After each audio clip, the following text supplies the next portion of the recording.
ওই চাচা আবার ওই জ্যোৎস্না আলো জোনাকি আলোতে দেখছে যে তিনজন লোক হাইটে যেতেছে, এক দেড় হাত ছোট ছোট হাইটে যেতেছে। তখন হচ্ছে ওই চাচা আবার তাদের দেখে দূর থেকে দেখে জিজ্ঞাসা করে, এই তোমরা কারা, তোমরা কই যাও? তখন ওই লোকগুলো আছে তিনজন একসাথে ঘুরে দাঁড়াইছে চাচার কাছে। তো তার দিকে ওই বিড়ালটা তখন নিচ থেকে তার দিকে তাকায় ম্যাও ম্যাও ম্যাও ম্যাও করতেছে। তখন চাচা হচ্ছে নিচে নামছে, নিচে নামে বিরক্ত হয়ে ওই চাচার হাতে যেই কাঁচি ছিল মানে মেজাজ খারাপ কইরা তখন ম্যাও ম্যাও ওলা বিলাই আর কি, বড় একটা ওলা বিলাই ম্যাও ম্যাও করতেছে। চাচার হাতে যে কাঁচি ছিল, চাচা কি করছে, এই কাঁচি দেওয়া হয়েছে ওলা বিলাই রে এমনি কোপ মারছে, কিন্তু কোপ লাগে না। চাচার খুব জ্বর আসে, জ্বর আসার পরে চাচা 2-3 দিন খুব অসুস্থ থাকে। অসুস্থ থাকার পরে 3-4 দিন পরে আবার হয়েছে চাচা হয়েছে ওই তখন ওই 3-4 দিন পরে গিয়া চাচিরে বলে যে এরকম এরকম 3-4 দিন আগে তো এরকম আমি গেছিলাম ওই যে খেজুরের রস পাড়তে,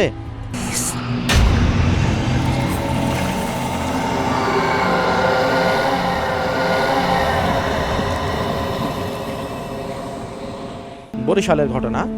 এটা হচ্ছে আমার বন্ধু মাহমুদুর রহমানের মুখ থেকে শোনা। এটা বরিশালের বাকেরগঞ্জের একটা ঘটনা। এখানে হচ্ছে ওর হচ্ছে ওর চাচা হচ্ছে এই শীতের সময় এই খেজুরের রস পাড়তে যেত আর কি। আবার আমরা নর্মাল সময় যদি খেজুরের রস হইতো রস পাড়তে যেত আর কি।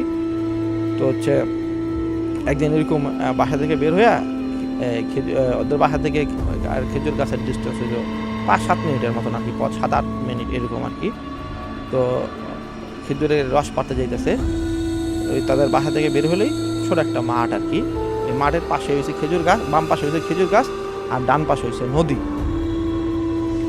তো ওই চাচা হয়েছে যাইতেছে এই খেজুর গাছের ওইখানে খেজুরের রস পাড়তে যাইতেছে।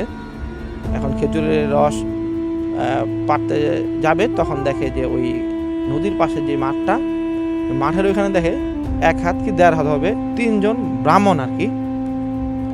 দূর থেকে দেখলে মনে হবে যে কোনো বাচ্চা ছেলে আর কি, কিন্তু 3 জন ব্রাহ্মণ বয়স্ক, তারা একসাথে এক সিরিয়ালে হাইটা যেতেছে। তো তার থেকে তাদের ডিস্টেন্স হবে কত, 20-25-30 হাত এরকম ডিস্টেন্স হতে পারে। হাইটা যেতেছে, তখন ওই চাচা আবার ওই জ্যোৎস্না আলো জোনাকি আলোতে দেখছে যে 3 জন লোক হাইটা যেতেছে, 1-1.5 হাত ছোট ছোট হাইটা যেতেছে। তখন হচ্ছে ওই চাচা আবার তাদের দেখে দূর থেকে দেখে জিজ্ঞাসা করে, এই তোমরা কারা, তোমরা কই যাও? তখন ওই লোকগুলো আছে 3 জন একসাথে ঘুরে দাঁড়াইছে চাচার সামনে। তখন ওই চাচারে ওই 3 জন ব্রাহ্মণ বলতেছে যে আমরা তোরে চিনি, তুই অনেক ভালো লোক, তুই তো এই গ্রামেই থাকোস, আমরা ওই গ্রামেই থাকি, আমাদের যে তুই দেখছোস আমরা হইলাম জিন, এরকম নাম কইলো। হ্যাঁ, এক একজনের নাম কইলো, পাতালপুরীর কি জিন এরকম এক একজনের নাম কইলো আর কি। হ্যাঁ, আমার নামটা খেয়াল মনে পড়তেছে না। এরকম বললো যে আমরা এই গ্রামেই থাকি, তো তুই যে আমাদের দেখছোস তো এটা তুই কাউরে বলবি না, বললে কিন্তু তোর সমস্যা হইব। তখন ওই চাচা আবার বলে যে না আমি কারো বলবো না, আমি বলবো কেন? পরে ওরা একটা হাসি মুসকি হাসি দিয়ে ওরা হইছে ব্রাহ্মণগুলো হইছে ওদের গ্রাম থেকে হাঁটতে হাঁটতে পাশের গ্রামে চলে গেল। পাশের গ্রামে যখন যাইতেছিল তখন চাচা দেখলো কি, চাচা খেজুর গাছ ওই খেজুর গাছ তলায় ওই খেজুরের রস যখন নিবে ওই গাছের তলায় খাড়ায় দেখলো কি যে ওই ব্রাহ্মণগুলো হইছে এই গ্রাম থেকে যখন ওই গ্রামে যায় এক একটা বিশাল দৈত্যর মতো হয়ে গেল গা। মানে ওদের গ্রাম থেকে চাচার গ্রাম থেকে যখন পাশের গ্রামে যাবে তখন দেখে বিশাল বড় বড় দৈত্যর মতো হয়ে গেছে। মানে কি এমন বড় যে চাচাদের ওইখানে বিশাল বড় বড় কড়ই গাছ আছে, অনেক বড় বড় কড়ই গাছ আছে। মানে ওই কড়ই গাছ হচ্ছে তাদের মাজার একটু নিচে পড়ে আর কি, তাদের মাজার নিচে হচ্ছে কড়ই গাছ পড়ে। এত বড় বড় দৈত্যর মতন 3 জন হয়ে গেল আর কি। তো যাইতে যেতে তারা ভ্যানিশ হয়ে গেছে আর কি, এরকম আর কি। তো চাচা হইছে তো এটা দেখে ওই দিন ভয়ে আর হইছে সে খেজুরের রস পারে নাই, সে হইছে বাসায় আসা পড়ছে। বাসায় আসা পড়ে তো তার তো অনেক জ্বর। তো সে হইছে তার ওই চাচিরে আর কি বলে দেয় যে এরকম আমি তো এরকম দেখছি 3 জন ব্রাহ্মণ এই গ্রাম থেকে ওই গ্রামে যাওয়ার পরে দেখি 3 জনে অনেক বড় হয়ে গেছে। আবার তার সাথে আমি কথাও কইছি, দৈত্যর মতো হয়ে গেছে। আবার তার সাথে আমি কথাও কইছি, তারা আবার এটা বলতেও না করছে। পরে আবার চাচি বলছে যে ঠিক আছে তুমি আমার কাছে বলছো, আর কার কাছে বললো না এটা। এখন হয়েছে চাচা হয়েছে 2 দিন পরে সুস্থ হয়েছে। সুস্থ হওয়ার পরে আবার এরকম সে ওই খেজুর গাছের এখানে খেজুরের রস আনতে যাবে আর কি, খেজুরের রস আনতে যাবে। এখন হয়েছে ওই খেজুর গাছে উঠেছে, সে যাইতো আর কি আজানের 1.5-2 ঘন্টা আগে আর কি। গ্রাম দেশে তো ঘুমাইতো, ইশারে পর পরে ঘুমা যায়, তো ঘুম ভেঙে গেলে তখন সে আর কি যাইতো 1-1.5 ঘন্টা আগে আইসাই আর নামাজ টামাজ পড়তো আর কি। তো যাইতো, যাওয়ার পরে তো গেছে আর কি। চাচা হয়েছে তার 2-3 দিন পরেই সুস্থ হওয়ার পরে আবার গেছে খেজুর গাছের এখানে খেজুরের রস পাড়তে। তো চাচা হয়েছে খেজুর গাছের উপরে উঠে আর কি, উপরে উঠার চাচা খেজুরের রস পাড়তাছে, করতেছে, কালেক্ট করতেছে। তো চাচা নিচে দেখে কি একটা বিলাই ম্যাও ম্যাও করতেছে, মানে অনেক জোরে জোরে ম্যাও ম্যাও ম্যাও করতেছে আর কি। তখন মানে চাচার খুব বিরক্ত লাগতেছে যে এত ইয়ের ভিতরে একটা বিড়াল ম্যাও ম্যাও করতেছে। তো চাচা আবার কি করছে, হুস হুস হুস এরকম করতেছে। তো চাচার মাথা মানে ও খুব বিরক্ত করতেছে, আবার গাছের একটু উপরে 2-3 হাত উপরে উঠা যায়, মানে ভাইয়া ভাইয়া, তো চাচারা খুব বিরক্ত করতেছে। তখন চাচা কি করছে, হুস হুস এরকম করতেছে। তোর মাথার যে চাচার গামছা ছিল, গামছা ভিক্ষা মারছে যেন জায়গা কিন্তু যায় না। তো তার দিকে ওই বিড়ালটা তখন নিচ থেকে তার দিকে তাকায় ম্যাও ম্যাও ম্যাও ম্যাও করতেছে। তখন চাচা হচ্ছে নিচে নামছে, নিচে নামে বিরক্ত হয়ে ওই চাচার হাতে যেই কাঁচি ছিল, মানে মেজাজ খারাপ কইরা তখন ম্যাও ম্যাও ওলা বিলাই আর কি, বড় একটা ওলা বিলাই ম্যাও ম্যাও করতেছে। চাচার হাতে যে কাঁচি ছিল, চাচা কি করছে, এই কাঁচি দেওয়া হয়েছে ওলা বিলাই রে এমনি কোপ মারছে, কিন্তু কোপ লাগে না। চাচা ওই ওলা বিলাই এরকম কোপ মারছে কিন্তু কোপ লাগে না, কোপ লাগে না। ওলা বিলাই হয়েছে আবার দেখে যে পাশে, চাচার তো মেজাজ গরম, কিন্তু কোপ লাগে না কেন? চাচা এরকম কোপ দিচ্ছে, সরে যায় পাশে জায়গা, কিন্তু ওটা ভয়ে চলে যায় না, আবার কোপ মারে দেখে পাশে জায়গা।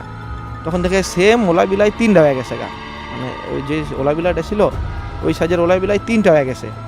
ওই 3টা ওলা বিলাই থেকে তারা ওই যে আবার ওই ব্রাহ্মণের 3টা ব্রাহ্মণের রূপ নিল আর কি, রূপ নিল। চাচা তো এগুলো দেখে ভয়ে খুব দৌড় দিছে, খুব ভয় পেয়ে অনেক জোরে দৌড় দিছে। দৌড় দিয়ে তাড়াতাড়ি সে বাসায় এসে ঠাপাস হয়ে পড়ে গেছে দরজার সামনে।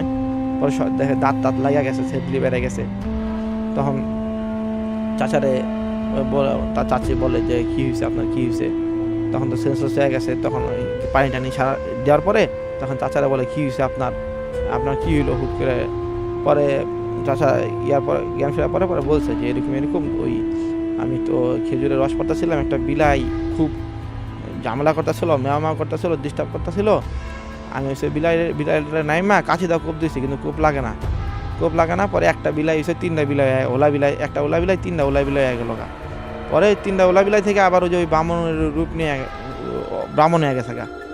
তখন এটা শোনার পরে চাচিও খুব ভয় পায়। এখন ওরা কার কাছে বলতে পারতেছে না, যে ওদের আবার বলতে মানা করছে যে কাউরে বলতে না। এখন চাচি বলে যে দোয়া কালাম পড়ো, চাচি রসুন টসুন, তারপরে আদা, এই রসুন টসুন, তারপরে যে পানি টানা পইরা মেসে কাটি দেয়, এগুলো খাইতে দেয়। তার 2-3 দিন পরে আবার চাচা একটু জ্বর টর ছিল, সুস্থ হয়ে যায়। সুস্থ হয়ে যাওয়ার পরে চাচা হয়েছে আবার সে 3-4 দিন পরে আবার যায় ওই খেজুর গাছের রস কালেক্ট করতে যায়। চাচা এমনিতে খুব সাহসী ছিল, আবার খেজুর গাছের রস হচ্ছে সে কালেক্ট করতে যায়। যখন সে আবার খেজুর গাছের রস কালেক্ট করতে যাবে, রস কালেক্ট করার জন্য উপরে উঠার সময় দেখে তার পাশের বাড়ির যে আরেকজন লোক, মানে তার বাড়ির পাশে হয়েছে আরেকজন লোক আর কি। ওই লোক আর কি দেখে, ওই লোকের সে দেখে তার নিচে দাঁড়ায়, সে ডাকতেছে, হ্যাঁ, যে সে ওই লোক হয়েছে তারা চিল্লাইতেছে নিচে দাঁড়ায়, যে গালাগালি করতেছে যে তুই আমার গাছের রস পাড়তাছিস কে? কিন্তু এটা আসলে চাচার গাছই, কিন্তু চাচার প্রতিবেশী চাচার নিচে থেকে গালাগালি করতেছে, যে মানে খুব খারাপ ভাষা গালাগালি করতেছে যে তুই আমার গাছের রস পাড়তাছিস কেন? এটা তো আমার গাছ, তোর নামে বিচার বসামো। তো চাচা কি করছে, এটা আর কি খুব মাইন্ডে নিয়ে চাচা খুব বিরক্ত হয়ে সেন্স হারাই ফেলছে। চাচাও গালাগালি করতেছে, চাচা এক পর্যায়ে গালাগালি করার পরে চাচা জিততে আর কি নিচে নেমে আসে। ওই লোক বলে যে তুই নিচে নাম, তারপরে তোরা দেখাই দিয়েছি যে এটা কার গাছ। চাচা বলে যে তোর গাছ তো আরো 2-3 সারি পরে থেকে, এটা তোর গাছ হয় কেন? 3টা গাছ তারপরে থেকে হলো তোর গাছ, এখান থেকে হলো আমার গাছ শুরু। তখন হয়েছে চাচা আরে উড়াদুরা গালাগালি করতেছে, চাচাও মানে উড়াদুরা গালাগালি করতেছে। চাচা মেজাজ হারায়, চাচা হয়েছে খুব যুদ্ধে নিচে নামে আসে, তার ঘুষি মারে।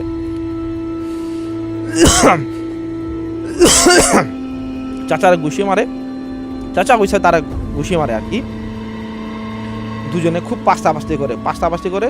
তো চাচাও ছিল হ্যাংলা, সেও ছিল হ্যাংলা, আর চাচার থেকে তার বয়স আরো বেশি ছিল। কিন্তু চাচা তার সাথে কিছুতেই পায়রা উঠতেছে না, মানে খুব দস্তাদস্তি করে। ও দস্তাদস্তি করতে চাচার মানে ধুম বারে হয়ে যেতেছে, মানে আর 2 থেকে 3 মিনিট দস্তাদস্তি করলে মনে হয় তার শ্বাস বেড়ে যাবে আর কি, শ্বাস বেড়ে সে মারা যাবে, এরকম অবস্থা হয়ে গেছে। তো দস্তাদস্তি করতে করতে চাচারে একদম নদীর যে পাশেই, এই খেজুর গাছের এই পাশেই, মাঠের পাশে ছিল নদী আর কি, একদম নদীর পাড়ে নিয়ে গেছিলো।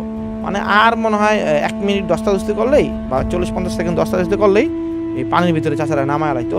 আরই তখন ফজরের আজান হয়েছে, তখন তো ধাপ করে দেখে চাচা যার সাথে দস্তাদস্তি করতেছিল সে কিছুই নাই, হঠাৎ ভ্যানিশ হয়ে গেল, কিছুই নাই। তখন চাচার তো জোরে জোরে শ্বাস নিতেছিল, চাচার তার একটু দুমি বেড়ে যেত।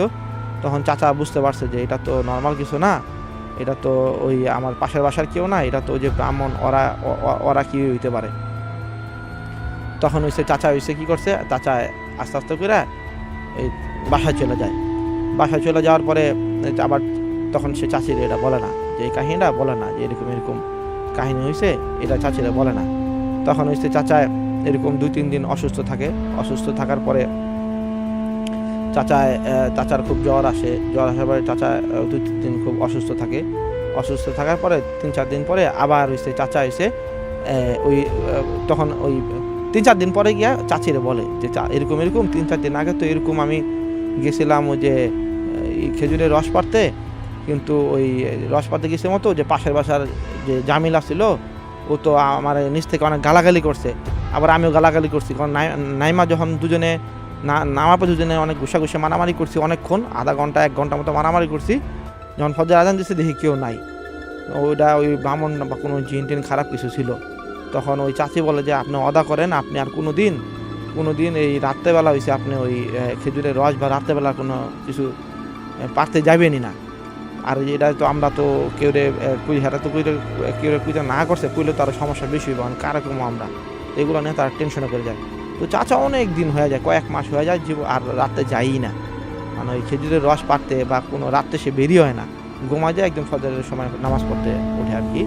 তো এরকম একদিন ভর দুপুরবেলা চাচা তাদের বাড়ির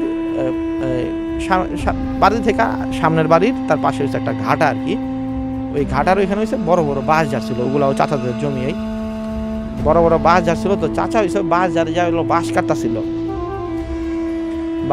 বাঁশ কাটতাছিল, চাচা ওই মাচা বানাইবো আর কি, গরুর ঘরের জন্য বাঁশ টাস কাটতাছিল, নতুন গরুর ঘর বানাইবো। তো বাঁশ কাটতেছিল, তখন আবার দেখে ওই যে জামিল দুপুরবেলা আসছে, ওই তার দুপুরবেলা আইসা ওই জামিলের রূপ ধরে এই দুপুরবেলা আসছে, যে আইসা বাঁশ ঝাড়ের নিচে বইসা ওই চাচার সাথে গালাগালি করতেছে, চাচারে যে তুই আমার বাঁশ কাটতাছিস কেন, এটা তো আমার বাঁশ। চাচা তো ওই আগের কথা মনে নাই, চাচা আবার বলতেছে যে এটা তোর বাঁশ হয় কেমনে, এটা তো তোর হয় কেমনে, তোর বাঁশ তো ওই দেখা যায় এখান থেকে, ওটা হলো তোর বাঁশ, এটা তোর হয় কেমনে, কয় তোর লাগে না, এর আগে আমার বনাবনি হয়েছিল যে ওই বাঁশ যার তুই নিবি, আর এখান থেকে মাপার পরে এটি আমি নিবো, মানে এরকম একটা দিয়া তারা দ্বন্দ্ব লাগাই দিছে আর কি, ঝগড়া লাগাই দিছে। তখন এক পর্যায়ে কী করে চাচা খুব রাগান্বিত হয়ে যায়, চাচার যে বাঁশের তার যেটা বাঁশ আসছিল আর কি, বাঁশ কাটতা ছিল, ওইটা ফিক্কা মারে, কিন্তু ওইটা তার গায়ে না লাগে, পাশে যায় একটা কলা গাছের গায়ে লাগে, তা কলা গাছের গায়ে লাগে আর কি। আর ওই ওই ওই পাশের বাসার যে জামিল কী করছে, নিচ থেকেই তারে এখানে হাত দেয় জোরে একটা ঘুষি মারে, মানে চাচা কিন্তু বাঁশ ঝাড়ের উপরে আর ওই জামিল ছিল নিচে আর কি, ওই জামিলই নিচ থেকে তার একটা ঘুষি মারে, ওই বাঁশ ঝাড়ের উপরেই নিচ থেকে হাত দিয়ে একটা ঘুষি মারে। সে তো অনেক রাগ হয়ে গেছিলো, তার এত সেন্স কাজ করতেছিল না, সে ঘুষি খাইয়া নিচে ঠাস হয়ে পড়ে গেছে, পড়ে যায়, হাতে পায়ে অনেক ব্যথা পাইছে, নাক দেওয়া টল করে রক্ত পড়তেছে। তো সে আবার গেছে তার সে জামা খুইলা নাকে মুখে পেঁচায় বাসায় গেছে। বাসায় যাওয়ার পরে সবাই কইতেছে এরকম জামিল আমার ঘুষি মারছে, জামিল ঘুষি মারার পরে ওই নাই ওরে দেখতেছিলাম, ওই ঘুষি মেরে আমার পলাইছে, এটার বিচার করতে হইব, আমার নাক দা রক্ত পড়তেছে।